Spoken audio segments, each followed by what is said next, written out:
No political affiliations, nothing suspicious. And yet that was exactly what made him suspicious. His file was thin, too thin. There was a 3-year gap where a life should have been. No employment, no property records, no travel records, no medical claims, no digital footprint, nothing.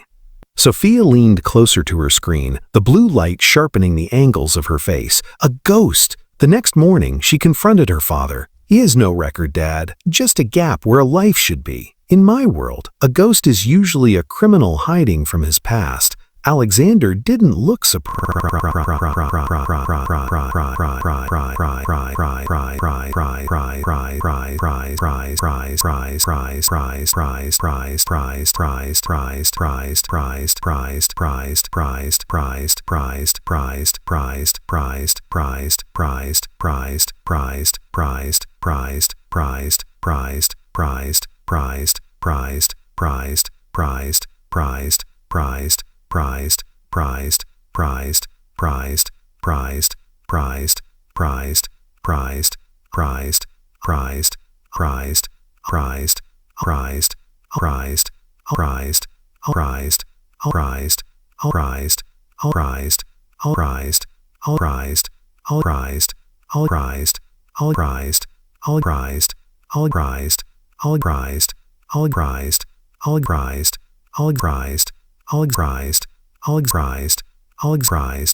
In my world, he said, a ghost is sometimes someone who gave everything and asked not to be remembered for it. Sophia rolled her eyes. That sounds poetic. It also sounds like nonsense. He's good. He's generic. He's careful. He's hiding something, Alexander sighed. So are you.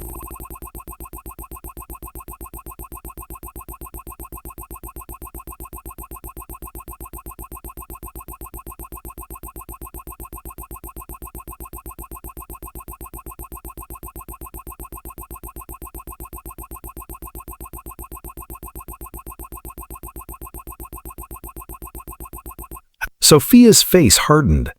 That's different. No, he said softly.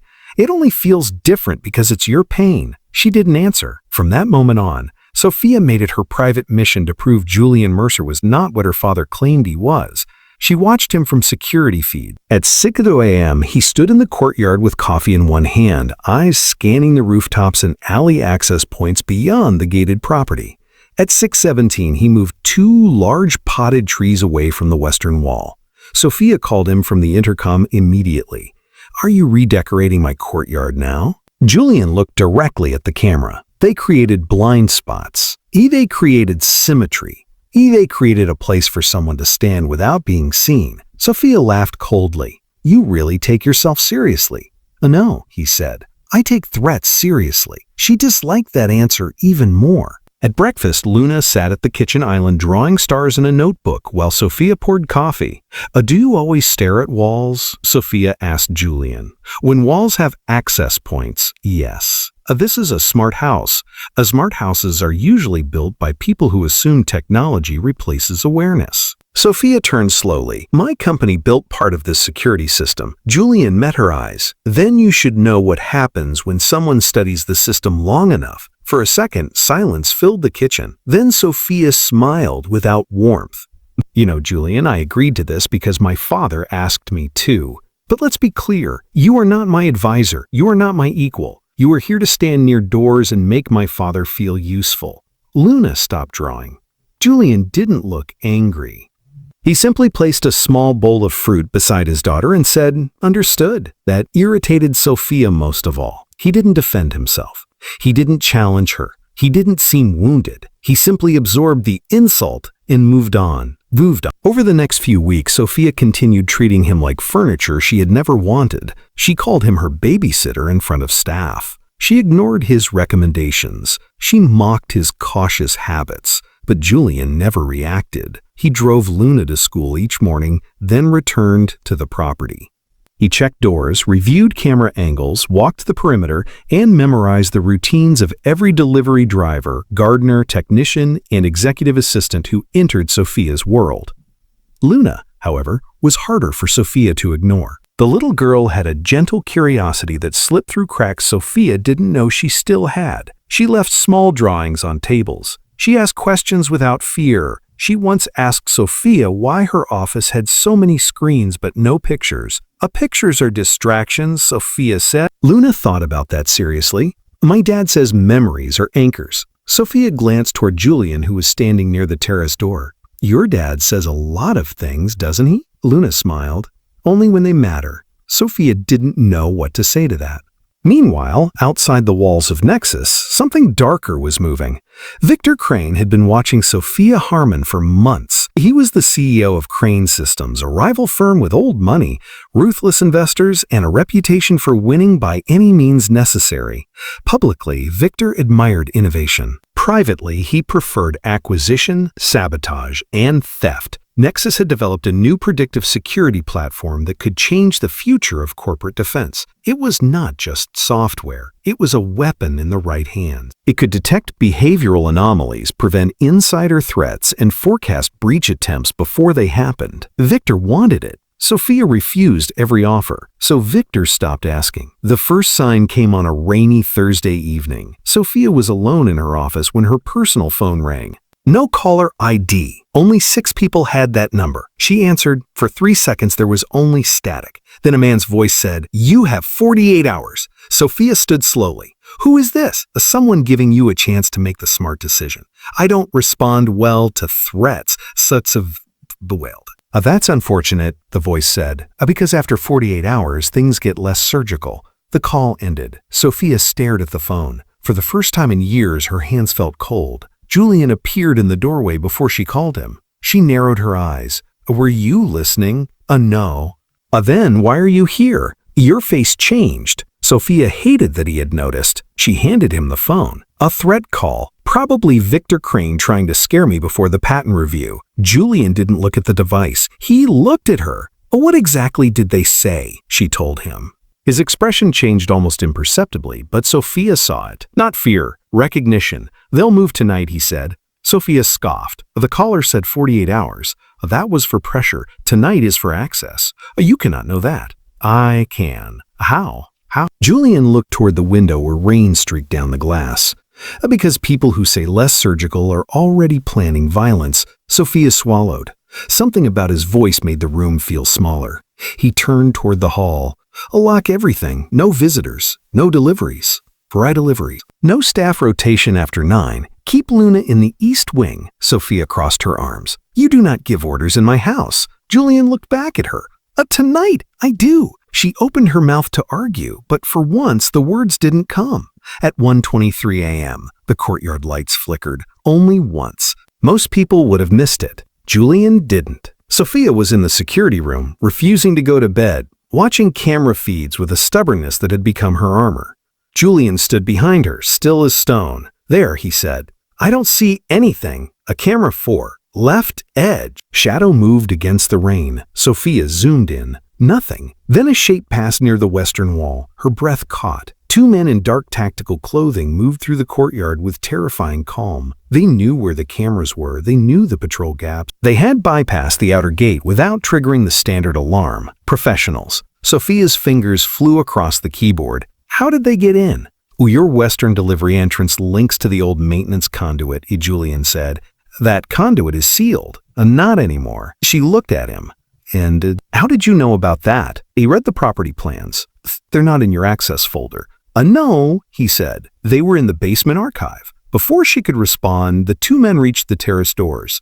Julian moved. Not fast like panic. Fast like purpose. Stay here, he said. Then he was gone. Sophia watched through the cameras as he crossed the dark hallway toward the courtyard entrance. She expected him to call police. She expected him to hide. She expected him to do any of the things a normal private security contractor might do. He did none of them. The first intruder entered through the terrace door with a suppressed tool in hand. Julian stepped from the shadows and struck him once in the wrist, once in the throat, and once behind the knee. The man dropped before Sophia fully understood what she had seen. The second attacker turned, reaching into his jacket. Julian closed the distance in less than 2 seconds. No hesitation, no wasted motion. He redirected the man's arm, slammed him against the stone pillar, swept his legs, and pinned him with a precision that made the entire fight look rehearsed. It was over in under 30 seconds. Sophia stood frozen in front of the monitors. That was not a babysitter. That was not a generic security contractor. That was not a man with a thin file and ordinary training. That was something else entirely. When the police arrived, Julian gave a calm statement and handed over the men alive, restrained and barely conscious. Sophia watched him from the doorway as Luna slept upstairs, unaware of everything her father had just prevented. Sophia didn't sleep that night.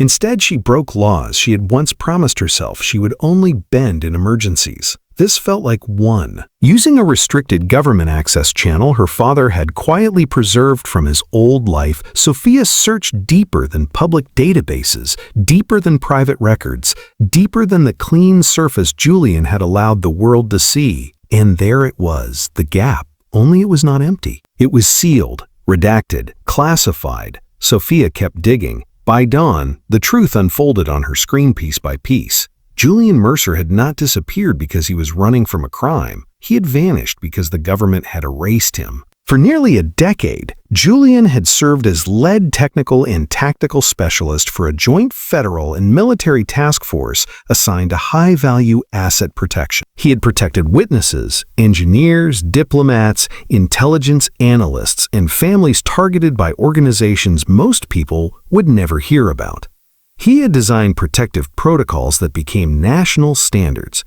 He had survived operations that had no official record. And 5 years earlier, he had walked away, not in disgrace, not under suspicion, but after his wife, Mara, Luna's mother, died during an assignment overseas. Sophia found the final file near sunrise, a resignation letter. Most of it was formal, but the last line made her stop breathing. My daughter has already lost one parent to this life. I will not let her lose the other to a war she never chose. Sophia leaned back from the screen. The man she had mocked as a grifter had given up medals, rank, influence, and a life of elite service, so his little girl could sleep without fear. He had become a ghost not to hide shame but to bury pain, and Sophia had treated his silence like evidence of guilt.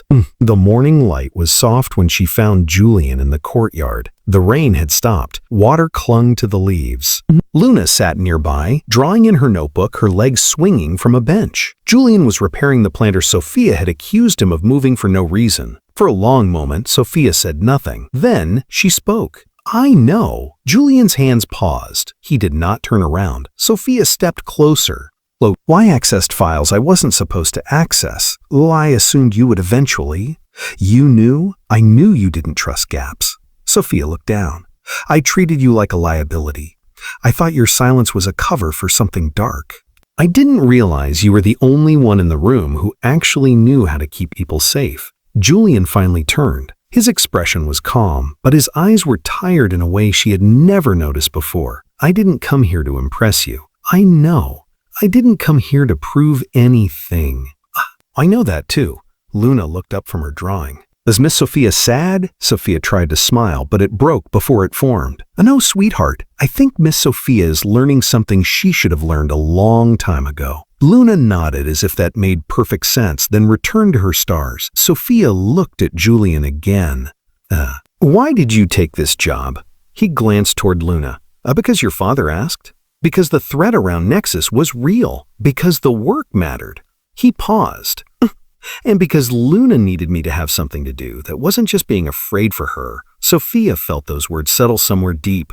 For years, she had believed fear made her strong. Fear had built her walls. Fear had sharpened her instincts. Fear had protected her from betrayal. But Julian's fear had done something different. It had made him gentle, careful, present. He had lost more than she had, yet he had not turned cruel. That realization humbled her more than any apology ever could. Victor Crane's plan unraveled quickly after that. The captured operatives talked. Digital trails surfaced. Nexus released the evidence through the proper channels, and Crane Systems faced investigations, investor panic, and a very public collapse. But Sophia knew the real change had not happened in the market. It had happened inside her home. Julian stayed not because Sophia ordered it, not because Alexander insisted, but because, for the first time, Sophia asked. Weeks passed, and the cold glass house began to feel less like a fortress. Luna's drawings appeared on the refrigerator. The courtyard plants remained where Julian had placed them, but Sophia stopped calling them ugly. Sometimes she even sat outside with her coffee while Luna colored beside her. And Julian, quiet as ever, remained near the edges, watching, guarding. Not like a servant, not like a shadow, like someone who understood that protection was not about control. It was about care. It was about care. One evening, Sophia found Luna drawing 3 people in the courtyard. Who are they? Sophia asked. Luna pointed with her crayon. That's me. That's Dad. That's you. Sophia stared at the paper. In the drawing, she was smiling. She couldn't remember the last time someone had pictured her that way. Julian walked up behind them and saw the drawing. You gave Miss Sophia very tall hair, he said. Luna giggled. It's CEO hair. Sophia laughed before she could stop herself. The sound surprised all 3 of them. For once, the silence that followed was not uncomfortable. It was warm. Later that night, Sophia stood at the window of her office looking out over the courtyard. The city beyond the walls still glittered with ambition, danger, and distance. Nexus still needed protecting. Her world was still complicated. People could still betray. Systems could still fail. But she understood something now that she had once been too proud to see. Data could reveal patterns. Files could show history. Background checks could uncover facts. But none of them could measure the weight of sacrifice. None of them could explain the courage it took for a broken man to choose kindness instead of bitterness. None of them could tell you that the quiet single father with scuffed boots had once stood between darkness and innocent lives more times than anyone would ever know. Sophia had spent years judging people by what she could prove. Julian taught her to pay attention to what people protected, because sometimes the most important part of a person's story is not written in their records. Sometimes it lives in the gaps, in the pain they don't announce. In the battles they survived without applause, in the love that made them walk away from glory so someone else could have peace. And sometimes the person you dismiss as ordinary is the one who has sacrificed everything to keep others safe. So before you judge someone by their silence, their past, their clothes, their job, or the missing pieces of their story, remember Julian Mercer. Remember that not every gap hides a crime. Sometimes it hides a wound. Sometimes it hides a sacrifice. And sometimes it hides a hero. If this story touched your heart, please subscribe to Pure Kindness for more emotional stories about hidden heroes, second chances, and the quiet sacrifices people make for love. Like this video, share it with someone who believes kindness still matters, and tell us in the comments, have you ever been misunderstood, only for the truth to reveal your real worth? Your story may inspire someone who needs hope today.